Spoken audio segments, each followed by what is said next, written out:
Militer Israel terkejut melihat perang Rusia di Ukraina.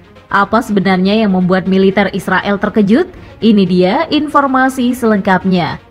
Tapi sebelumnya, jangan lupa subscribe channel ini dan nyalakan tombol loncengnya.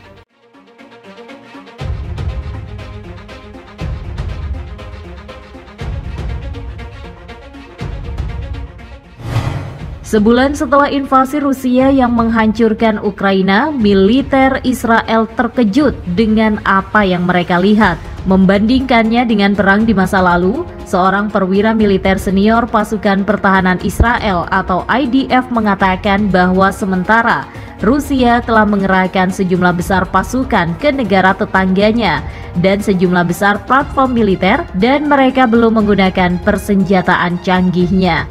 NATO mengklaim antara 7.000 hingga 15.000 tentara Rusia tewas di Ukraina. Namun, versi militer Moskow, jumlah tentaranya yang tewas dalam perang sebanyak 1.351 personil dan mengklaim 14.000 tentara Ukraina tewas.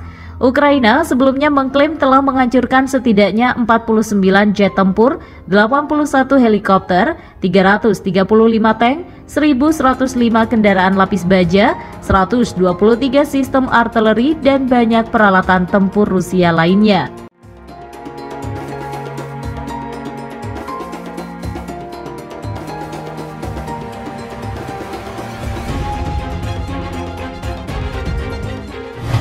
Meskipun menghabiskan jutaan dolar untuk militernya, namun pasukan Rusia telah menggunakan sejumlah besar tembakan tidak langsung dan bom bodoh serupa yang digunakan pada abad ke-20 yang ditembakkan dari peluncur yang dipasang di truk, alih-alih menggunakan rudal presisi terhadap sasaran di Ukraina.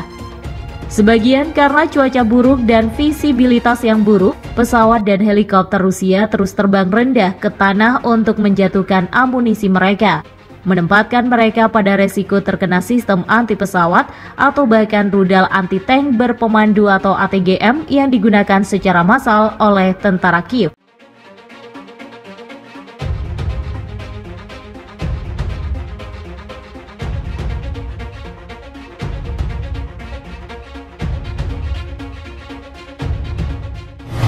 Sebulan memasuki konflik, IDF terkejut bahwa udara di atas Ukraina masih diperebutkan. Meskipun jauh mengalahkan angkatan udara Ukraina bahkan sebelum perang, Moskow belum secara total memperoleh superioritas udara apapun, di mana sejumlah pilot Ukraina masih terbang beberapa kali sehari melawan musuh mereka. Tentara Moskow juga hanya melengkapi sejumlah kecil tank dengan sistem pertahanan aktif atau bahkan sistem pertahanan pasif yang membuat mereka menjadi sasaran ATGM.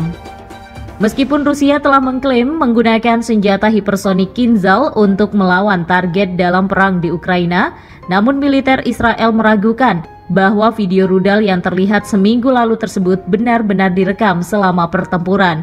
Amerika Serikat juga mempertanyakan penggunaan Kinzhal yang dilaporkan, di mana seorang pejabat senior pertahanan mengatakan kepada wartawan pekan lalu bahwa meskipun mereka tidak dapat membantah klaim Rusia tersebut, mereka juga tidak dapat mengonfirmasinya.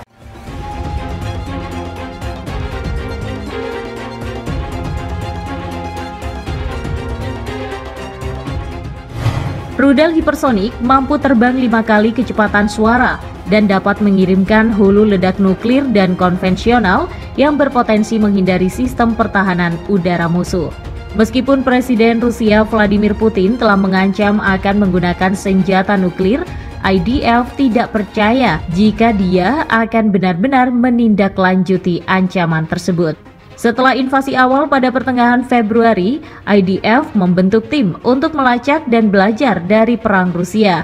Tim itu mengumpulkan informasi dan intelijen untuk militer Israel di bidang metode dan doktrin pertempuran, manuver darat, logistik, pertahanan udara, anti-tank, perang cyber dan elektronik, perang psikologis, dan banyak lagi.